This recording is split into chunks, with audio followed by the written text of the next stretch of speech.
Hey y'all, let's do something different today. And if anybody has anything to contribute that they know more about this or they want to add one to the list, by all means. Today we're going to be talking about the most dangerous beaches. Okay? The most dangerous beaches. So, you're not really going to be surprised that Florida's going to be on the list.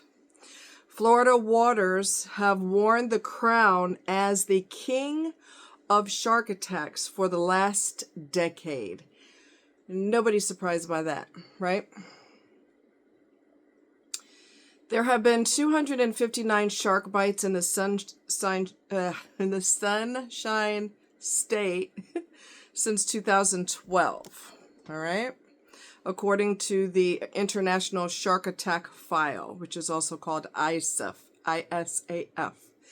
The only other states that recorded enough shark attacks to even be a footnote on the list are Hawaii and South America, with 76 and 49 respectively.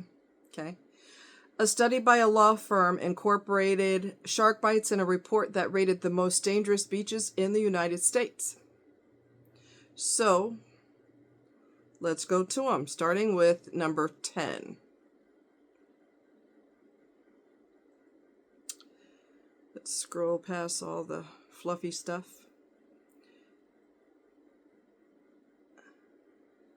Okay, this is the only beach in the top 10 where a shark did not attack someone in 2023, according to Fox Tampa, based on the law firm's report. However, 7 surfers died in these waters last year. So that's Miramar Beach. That's 10. Number 9 is Melbourne Beach. I'm not sure where Melbourne Beach is. There were 19 recorded shark attacks in 2023, according to KTSM, citing Simran Law's report. Most of the victims were surfers. We're not surprised by that. They are wearing a dark wetsuit, and sharks can easily mistake them for seals. Okay. India Atlantic Beach. 8 people at India Atlantic Beach were attacked by sharks, and 6 surfers died in the rough waters. Ponce Outlet. I don't know why they're not telling where these places are. Are these all in Florida? I guess they are. They're not really making it clear. I think they're all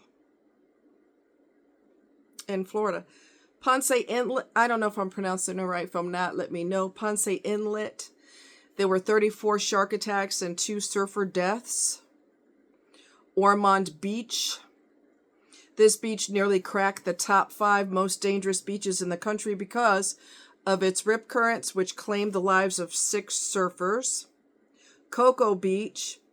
Waters were a shark feeding frenzy in 2023, with 26 recorded attacks in 2023, but none were fatal. Miami Beach. Dangers really do not have much to do with sharks or dead surfers. It is seemingly hurricane season all the time, and that is Miami Beach. It has experienced a total of 126 hurricanes, and that is Miami Beach. So Miami Beach is considered one of the most dangerous beaches because of the hurricanes.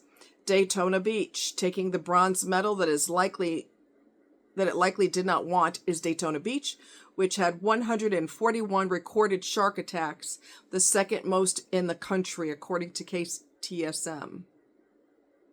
That must be a radio station or something. I mean, these people act like we're supposed to automatically know that. Panama City Beach. Last year, 32 surfers died off the coast of Panama City Beach, which was closed to the public on June 23rd because of life-threatening rip currents. New Smyrna Beach. Nicknamed the shark bite capital of the world, New Smyrna Beach recorded 186 shark attacks in 2023, and its location along the Atlantic makes it prone to hurricane devastation. Hurricanes create dangerous rip currents and storm surge, raising the overall risk for beachgoers. With summer approaching, which I think in Australia summer's approaching and winter's going to eventually approach here, or fall is going to approach here soon. I think we swap weather. We're on opposite ends of the spectrum with the weather. With summer approaching and vacations on the minds of many Americans, this study shows the importance of putting safety first when considering a trip to the beach. And that's all there is on that. So the majority, which none of us are surprised by, but the majority of shark attacks are going to be in Florida. Let's go back. Let's go.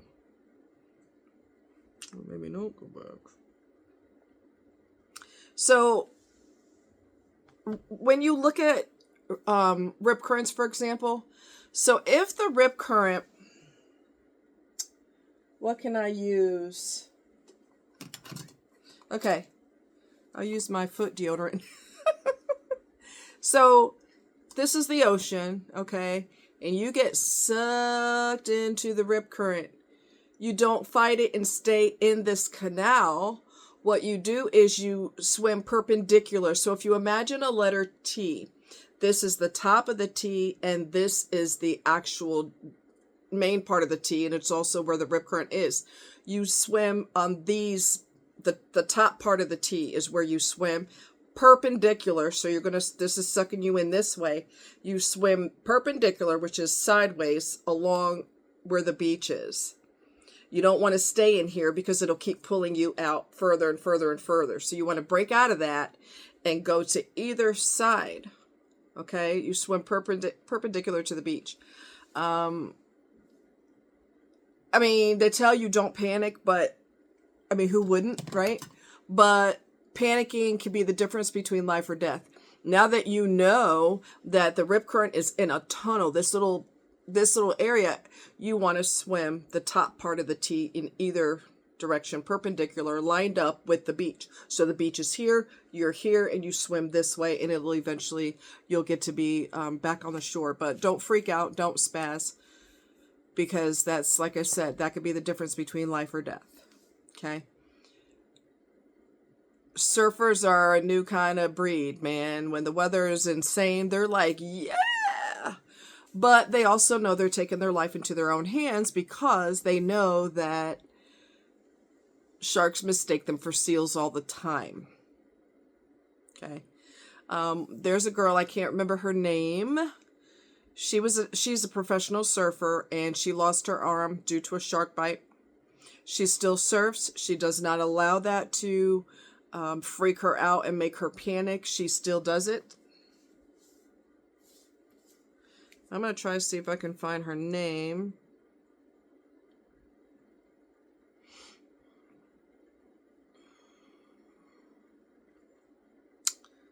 Ugh. Okay. Her name is Bethany Hamilton. She's a professional surfer. She lost her left arm in a shark attack in 2003 while surfing at Tunnels Beach on Kauai North Shore. At the time, she was 13 years old and surfing with her friend and fellow pro surfer Alana Blanchard. A 14-foot tiger shark. Holy crap. 14-foot tiger shark bit her arm below the shoulder, but she returned to surfing a month later. That's one tough girl. She's like, you don't scare me. Hamilton has said that she believes that when people face adversity, they can adapt, keep trying, and find beauty in the challenge. She has also said that she attributes her strength to her Christian faith. She's achieved many things since the attack, including 2004, received the MTV Teen Choice Award for courage. Go on with your bad self, girl. 2005, won the National Scholastic Surfing Association Championships in the Women's 18 and Under Explorer Division. 2006, published Soul Surfer Devotions. 2008, placed third in the Roxy Pro in Australia. 2011, the movie Soul Surfer, based on her own experiences, was released in theaters. 2014, won first place at the Surf and Sea Pipeline Pro in North Shore, Oahu in Hawaii. 2016, placed third at the Fiji Women's Pro Cloud Break in Tavra, Fiji. 2017, inducted into the Surfers Hall of Fame in Huntington Beach, California. 2022, returned to surfing and competed in the Dahu Backdoor Shootout in the inaugural Billabong Pipeline Pro Women's event. She's also a public speaker who shares advice about overcoming challenges in her relationship with her faith. She's also started a retreat called Beautifully Flawed for women with limb differences. Oh, what a sweetie. Yeah, so she was 13 at the time. She is now 31. And this is her picture. That's her. You go, girl. I don't know if I could do it, but Bethany Hamilton is her name. So she is a prime example of, yes, your life went straight to hell, but it's not over and you can still accomplish your goals. Now, would I do it if I lost an arm? I don't know. I'm going to be honest with you. I don't know. You know, you survived it and you may not be lucky next time, but I mean, she's brave. I mean, she's tough. I don't know if a lot of people could do that after suffering through something like that. But she's definitely an inspiration to people, especially people who have suffered such a traumatic, I don't want to say disability because it doesn't stop her. She's still going. She's like, whatever, shark, you don't scare me. Whatever.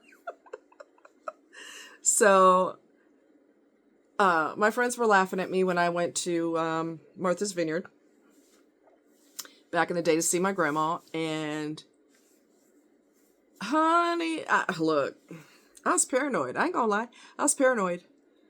So, I'm in the Midwest. We don't have an ocean, per se, right? So, every time I heard something, I'm like, what is that? What is that? What is that? They're like, you're so paranoid. You damn Skippy, because I like where my limbs are. And I want them to stay where they are. So I was a little paranoid. Yeah, I got enough issues with my body. I do not need to lose limbs on top of it all. Let's just avoid that whole scenario. So if you know any beaches that were not on that list, almost every beach is in Florida, and we're not really surprised by that at all. They also like to hang around, the reason I was so paranoid is because they like to hang around Cape Cod, Massachusetts also, because the sharks like to hang there because there's tons of seals, and that's one of their chief foods. And Martha's Vineyard's not too far from Cape Cod, so yeah, I'm gonna be careful. That's just me. Anyway, I hope you guys enjoyed this. This is a nice short video talking about something different, and I hope you enjoyed. Be careful in the water. Please be careful. Stay safe. There's only one you. You've only got one you. You don't have 9 lives, so be cautious.